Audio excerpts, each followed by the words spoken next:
Okay, I'm going to ask you and get your perspective on each of these choices as it relates to your journey to enduring success.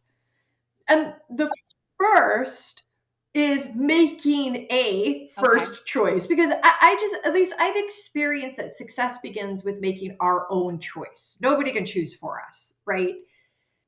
So as you reflect on your journey to where you are today, is there a first choice that you made that has impacted your definition of enduring success and your achievement of it, and or your achievement of it?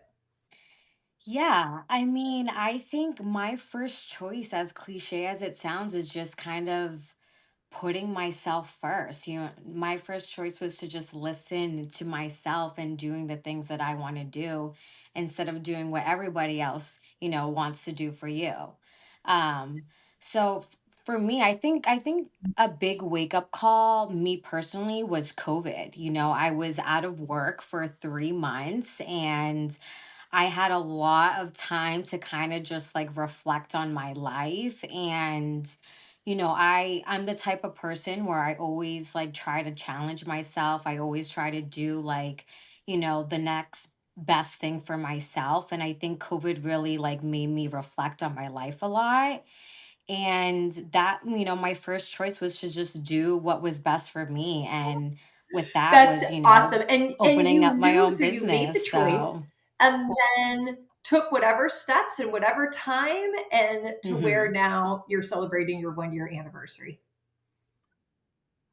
Yeah, and I think, timing is everything. I don't think you should just like rush into it. I think Totally. just take the Uh, time, make sure it's the I right move for remember, you. oh my gosh, I remember us talking.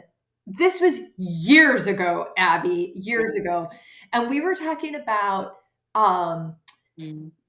choices that we make in order to get us to where we want to go. And we were talking about money. And do you remember what Yeah. and how you made decisions No, I about remember what you that. spent and how you spent it, cash versus credit card. But like Yep. I remember that so much, Yeah. in thinking that you have a first choice, and then Mhm. what are you doing after that in order to prepare? And you had already had this mindset and philosophy around financials and preparing yourself for the next success, that you were able to be ready to open up your own salon. Yeah. Yeah, I mean, I don't know what it is, maybe it's from, my childhood, but I think I just always had that mindset, like kind of just have to prepare yourself for like anything that's going to happen, Yeah, and and that I has kind of stayed just with stuck with me. That's one of the that. little stories that has stayed with me. Yeah, yeah, That is and so well, funny. whatever. I I do would remember digress on that. that, That's because I so think it is funny. something that women and younger women really need to think about, to prepare themselves for being able to make whatever choices they want to make. And so you lead the way with that.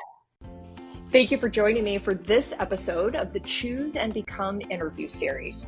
To check out more episodes, go to www.trishkendall.com/podcast, or go to any of your favorite podcast channels, including YouTube, under Trish Kendall Speaks, and you'll find this interview and more. Choose and become.